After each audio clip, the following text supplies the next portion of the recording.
Yan. So guys, bumili ako ng parting laman. Laman ng baboy. Tsaka atay. Yan. Gagawa ko ng papaitan. Pero itong gagamitin ko kasi karamihan sa papaitan na ginagawa, puro laman loob.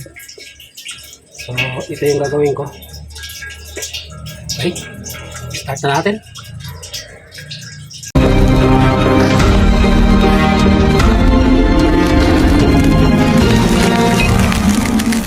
Ayan nga guys. May ano to, may dahilan kung bakit parting kasim o laman ng baboy yung aking gagamitin papaitan. Gawa ng mas gusto ito ng mga bata. Kasi pagka purong laman loob ang gagawin ko, medyo yung mga bata pagdating sa mga laman loob, hindi sanay kumain. Kaya magandang diskarte ito. Makakatingin tayo ng papaitan. Makakatingin rin yung mga bata. Ang ano ko lang naman dito yung sili, kaya yung sili na yan sasawag natin yan, pero hanguin din natin kaagad. Guys, start ko na hiwain yung ating karne.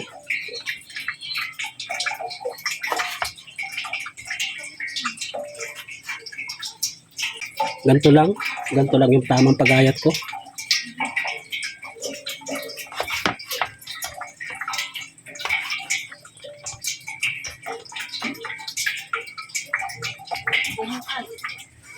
Karamihan sa papaitan, ang nagdadala yung sabaw. Kaysa bumili kami, napakamahal. Tapos sabaw lang, masabaw siya. Kasi ang papaitan talaga nagdadala sabaw. Kaya naisip kong gumawa, hindi lang sabaw yung magdadala, pati yung sahog.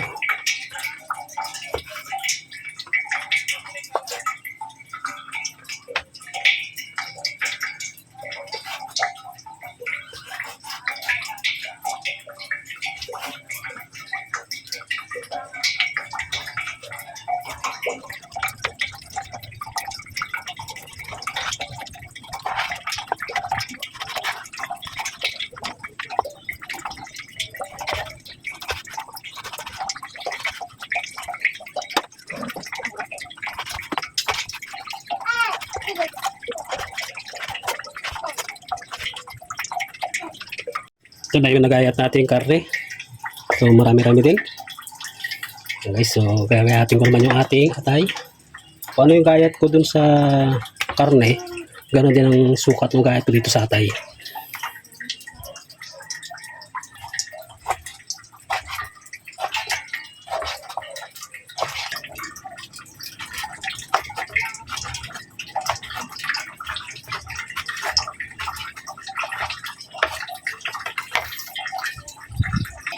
Ayan guys, ganito naman kadami yung ating atay.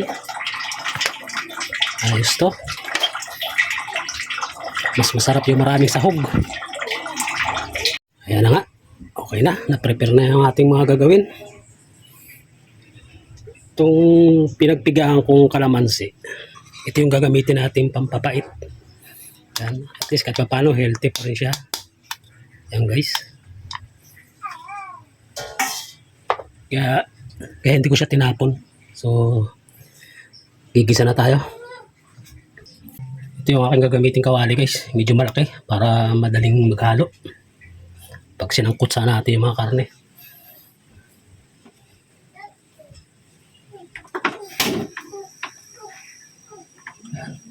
Painitin lang muna natin saglit yung ating mahiwagang kawali. Ayan na nga guys. Medyo mainit-init na. So ilalagay na natin yung ating konting mantika. Vegetable oil ang gamit ko. Unahin muna natin yung ating luya.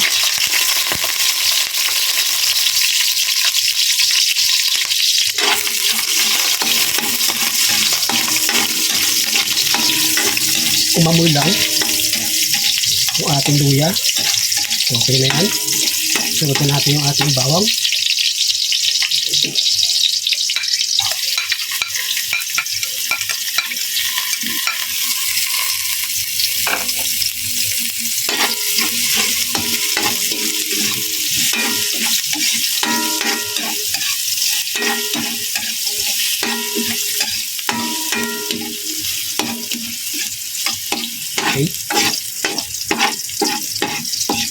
natin ilagay yung ating sibuyas.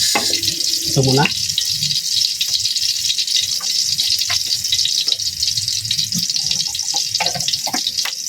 Medyo sangkutsa muna natin ito.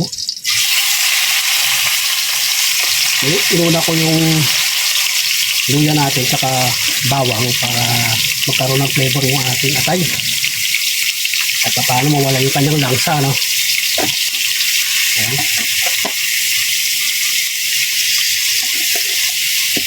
Ito ipa-fried lang natin ang bagay. Ayan.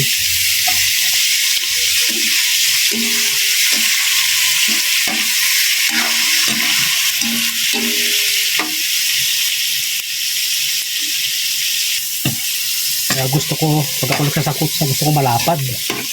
Malapad yung ating lutuan.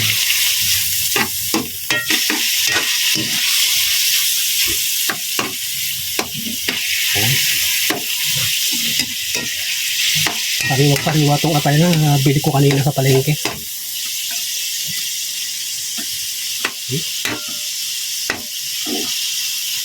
Ito natin saglit.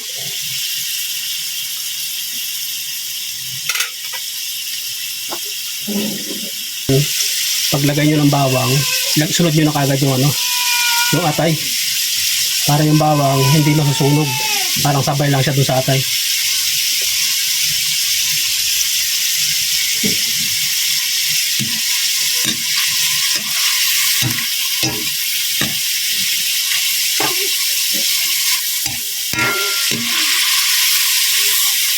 Pwede na to. So hanguin ko ulit to.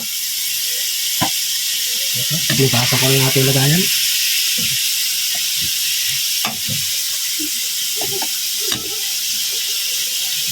So, mabango na siya, no? Hindi na siya amoy malangsa na atay. May bawang na siya, may luya.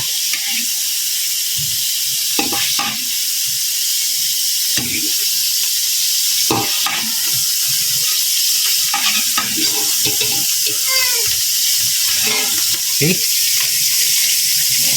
Balik lang natin ito. Tapunan natin yung bawang.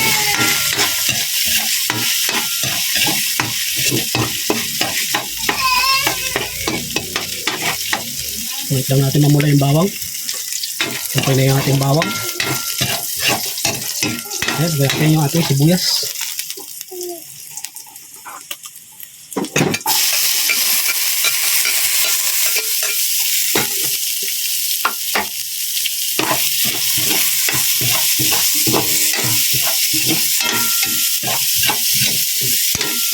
Kailangan natin na medyo mga multo yung ating sibuyas.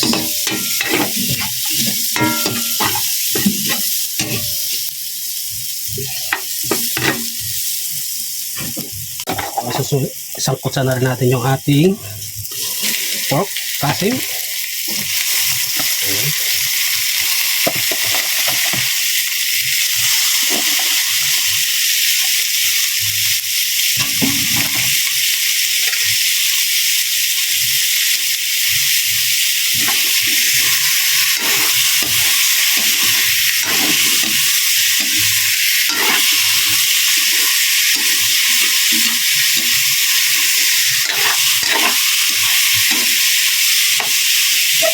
Kailangan natin ang bahagya para yung kanyang katas mawala. Natin. Okay na yan.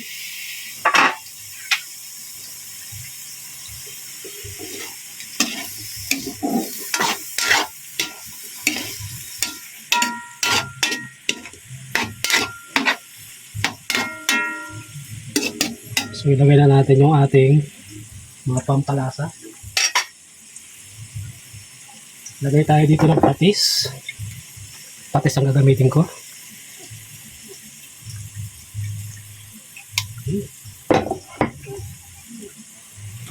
Konting bechin.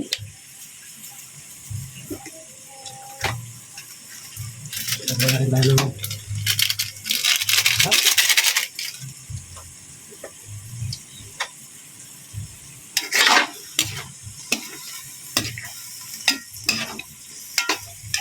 hintayin muna natin manuot yung mga ricado sa ating karne.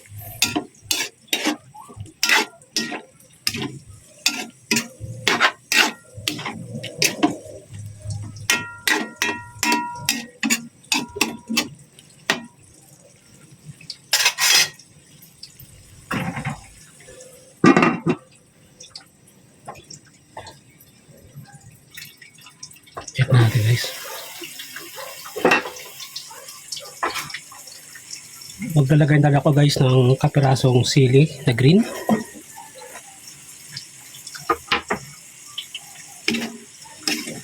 Kailangan talagang gawin. Pero pinili ko lang naman yung medyo bata na sili para hindi ganong manghang.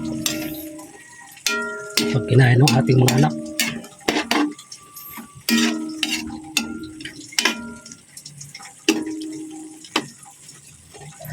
Okay na yan. So, maglalagay ako ng kaunting tubig.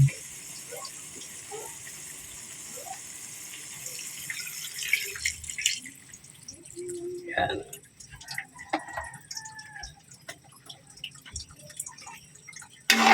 Para lambutin lang natin ito ng bagya.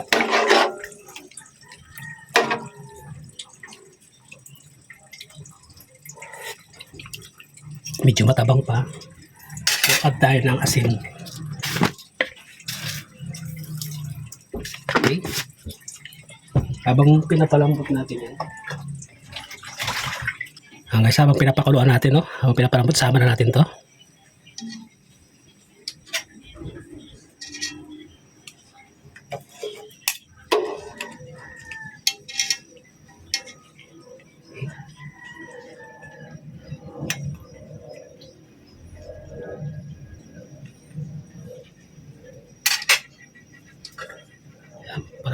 Palambutan lang natin sa natin guys. Yan na.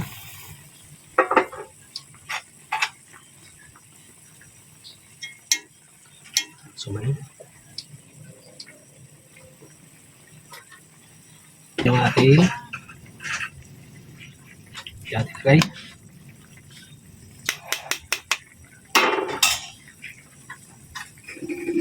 Yung ating pumait. Ayun na nga, may bahagya na guys. So, lagay natin dito. Dito na natin ito pipiratin. Sarap pa.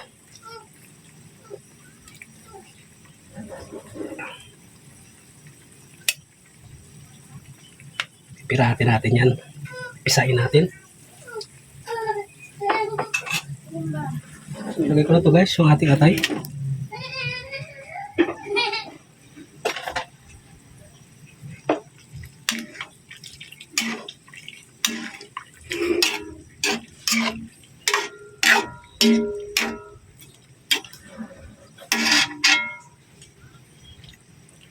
At dala ulit tayo ng tubig para tuluyan ang lumambot yan. Okay na, isabaw na yan. Ayan siya. So tatabang yan.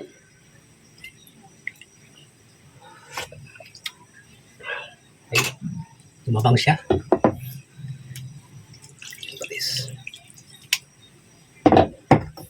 Kombinasyon na natin ang asin. Ayos na yan. So, tatakpan muna natin. Habang pinipisa natin yung ating kalamansi. Okay guys. Medyo nawala yung sabaw niya, no? Pinalambot kasi natin muna yung ating karne. So, maglalagay na ako ng paminta. Ilagay yung paminta. Sama ko na yung laurel.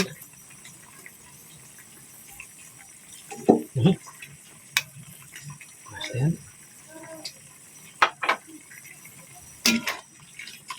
Paminta at saka laurel para lalong umango.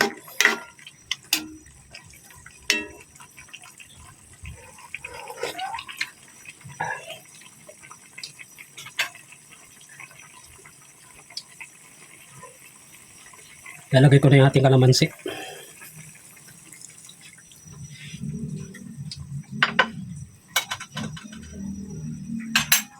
Sama ko na yung unang piga ng balat ng kalamansi. Guys.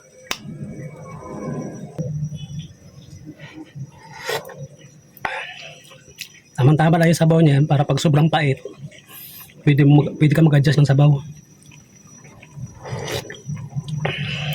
Medyo mapait na siya, pero kulang pa rin.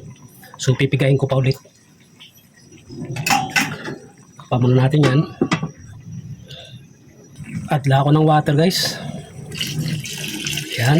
Tapos mamaya ilalagay natin yung pangalawang piga doon sa kalamansi, ano, para makuha na natin yung pait. Itapa mo natin. Antayin natin kumulo. So, guys, check natin, guys. Okay na. Lalagay ko yung pangalawang piga ng kalamansi. Sauri lang ulit natin para di sumama yung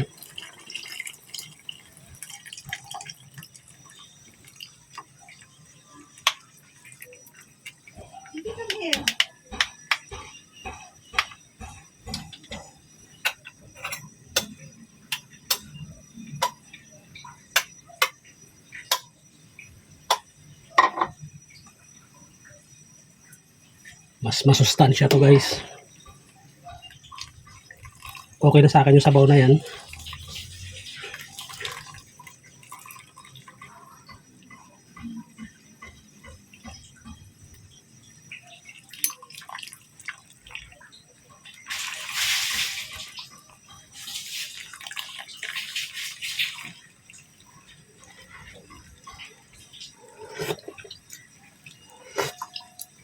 Swak na swak yung pait niya. Tama-tama lang. Yung may kunting kagat lang ng pait. Hindi talaga asing mapait. Pipigayin ko lang. Ito na yung pinagpigaan.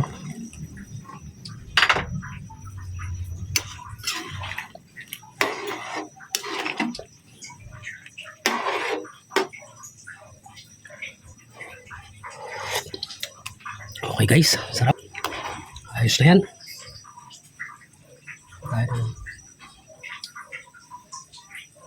Tikim tayo ng atay, tsaka ng laman. Yan.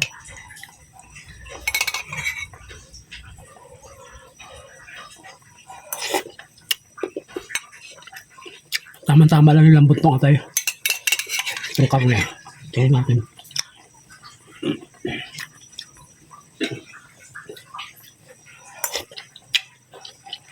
Lambot ng karne, guys. Yung sabaw niya masarap.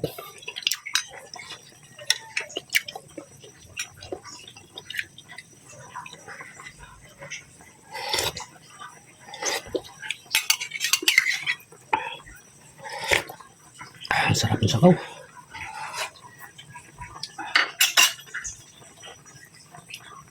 Ayos na yan. Hindi ko napipigaan yung kalamansi natin. Okay na yung pait. So, guys, maraming salamat. Ito yung aming ulam ngayon. Papaitan, pork.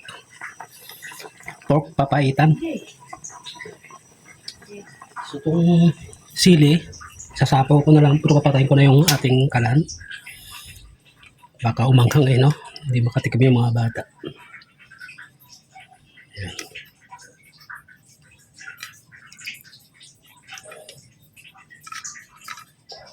Okay, guys, thank you very much. Bye-bye.